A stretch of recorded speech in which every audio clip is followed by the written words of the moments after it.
Assalamualaikum warahmatullahi wabarakatuh. Perkenalkan, nama saya Alpandi. Saya mahasiswa Biologi Angkatan 2022 Universitas Sriwijaya. Baik, di sini saya akan mempresentasikan tugas dari mata kuliah Biologi Sel mengenai siklus sel.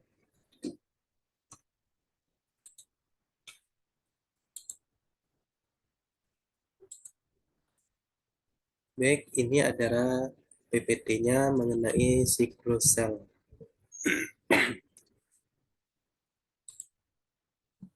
Kemudian ini ada nama kelompok saya dari kelompok 1.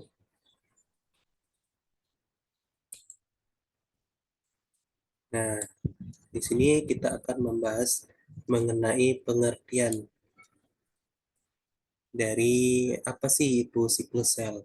Jadi, siklus sel merupakan fungsi sel yang paling mendasar di mana terjadi proses duplikasi sejumlah besar asam deoksiribonukleat atau yang lebih akrab dengan istilah DNA. Jadi, siklus sel ini merupakan proses duplikasi. Duplikasi ini merupakan suatu proses tiruan atau menciptakan suatu bentuk dari bentuk yang aslinya.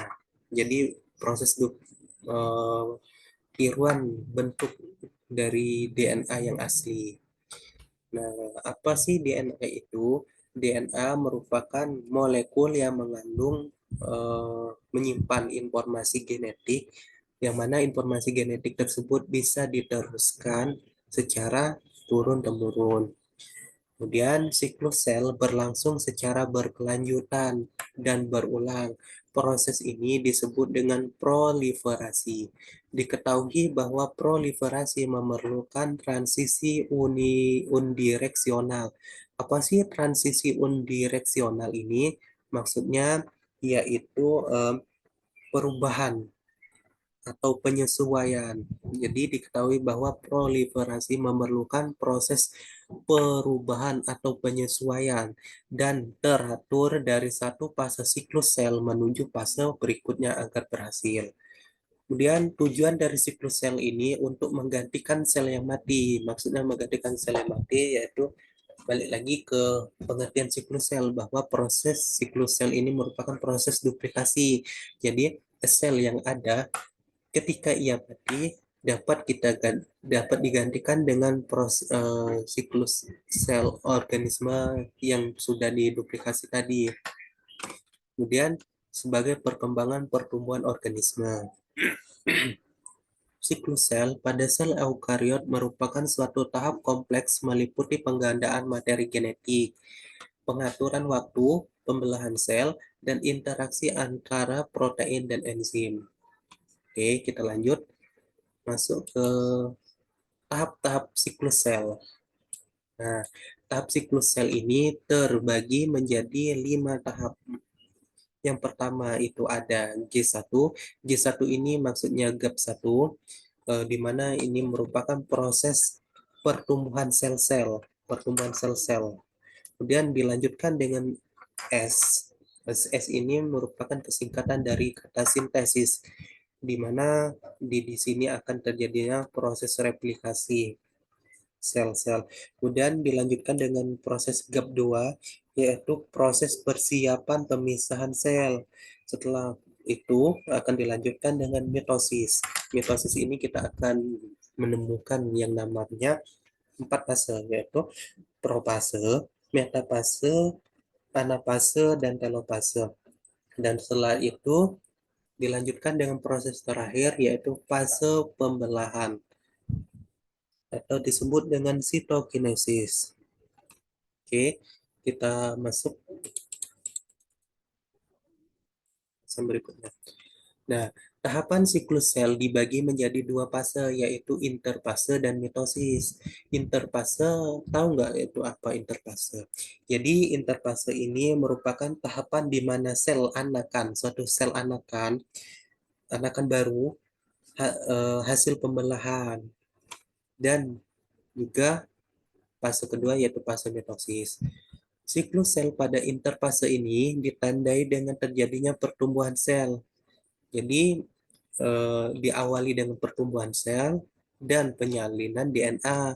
Sedangkan pada fase mitosis terjadilah pembagian sel jadi dua. Jadi bedanya kalau eh, di interfase terjadi pertumbuhan dan penyalinan, sedangkan pada mitosis pembagian sel menjadi dua. Kemudian terbentuklah dua buah sel hasil pembelahan. Suatu sel yang mengalami pembelahan mitosis akan menghasilkan dua sel yang identik dengan sel induk tanpa pengurangan jumlah kromosom. Kemudian kita lanjut ke tahap yang ke selanjutnya, yaitu tahap-tahap siklus sel pada fase interfase. Yang pertama ini ada G1 atau GAP1. Setelah saya kasih tahu pada awal tadi bahwa fase GAP1 ini merupakan fase pertumbuhan sel-sel. Nah, ini penjelasannya. Fase GAP1 adalah subtahap pertama dari interfase. Proses perkembangan yang signifikan terjadi di dalam sel pada G1. Pada GAP1 ini merupakan proses sel pertumbuhan sel-sel atau istilahnya yaitu proses awalan ancang-ancang. Sel akan bertambah ukurannya karena sintesis protein dan RNA yang ekstensif yang menyebabkan pertumbuhan sel.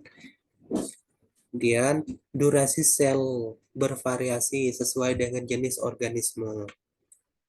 Setelah itu, setelah pertumbuhan sel berlangsung dengan baik, maka akan dilanjutkan dengan fase yang kedua, yaitu fase sintesis. Dan setelah saya jelaskan di awal bahwa fase sintesis ini identik dengan replikasi DNA. Lakukan replikasi DNA yang dimilikinya. Setiap kromosom membentuk chromatid sister. Apa itu chromatid sister? Chromatid sister merupakan dua salinan identik pada kromosom yang sama, yang disatukan dengan struktur yang bernama dengan centromer. Jadi chromatid sister ini bentuknya seperti huruf X. Nah, centromer itu apa? Centromer adalah bagian kromosom yang terjadi penyempitan dan terdapat satu protein yang disebut dengan kinetokor. Apa fungsi dari kinetokor? Kinetokor berfungsi untuk pelekatan mikrotululus. Tiap-tiap kromosom mempunyai dua kinetokor. Lanjut, kita lanjut ke setelah proses sintesis, lanjut ke tahap fase ketiga yaitu GAP2. Bahwa GAP2 ini identik dengan proses persiapan pemisahan sel-sel, di mana setelah dilakukan replikasi DNA pada proses sintesis, maka akan siap dilakukan pemisahan DNA yang telah digandakan pada fase sintesis sebelumnya. Dalam fase ini terjadi replikasi mitokondria dan organel lainnya serta pemampatan kromosom. Kemudian fase G1, S, dan G2 disebut juga dengan interfase. Jadi interfase ini merupakan tahapan yang penting untuk keberhasilan tahap selanjutnya, itu tahap mitosis. Kita lanjut ke tahap mitosis. Nah, pada tahap mitosis ini kita akan menemukan yang namanya profase, metafase, anafase, dan telofase. Sebelum itu kita masuk ke apa sih mitosis itu? Mitosis adalah fase dalam siklus sel di mana terjadi pemisahan kromatid sister dari kromosom. Interval waktu fase M kurang lebih 1 jam. Tahap ini terjadi pembelahan sel, baik pembelahan biner atau pembentukan tunas. Pada mitosis, sel membelah dirinya membentuk dua sel yang terpisah. Lanjut. Nah, ini tahap-tahap mitosis.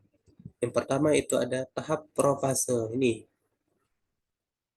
profase terjadi ketika kromosom keadaan paling mampat sehingga dapat dilihat menggunakan mikroskop. Jadi profase ini bisa kita amati menggunakan mikroskop.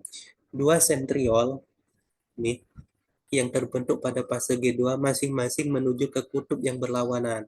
Nih, nih. Setelah sampai pada ujung kutub, sentriol kemudian membentuk sekumpulan mikrotubulus yang disebut dengan spindle apparatus. Saat pembentukan spindle apparatus, membran inti sel akan disintegrasi, terpecah, dan akan diabsorpsi oleh retikulum endoplasma. Benang-benang mikrotubulus kemudian menyebar ke tengah-tengah sel. Ini akan menyebar ke tengah-tengah sel di sini. Kemudian kita lanjut ke fase metafase. Metafase adalah tahapan dalam mitosis di mana seluruh kromosom berjajar di garis tengah sel yang membujur dengan kedua kinetokor kromosom ditempeli oleh benang mikrotubulus. Ini warna ungu ini. Nih, ini kinetokornya, ini benang spindalnya, ini garisnya ekuator sel, kemudian ini yang warna kuning ini ada esentriol.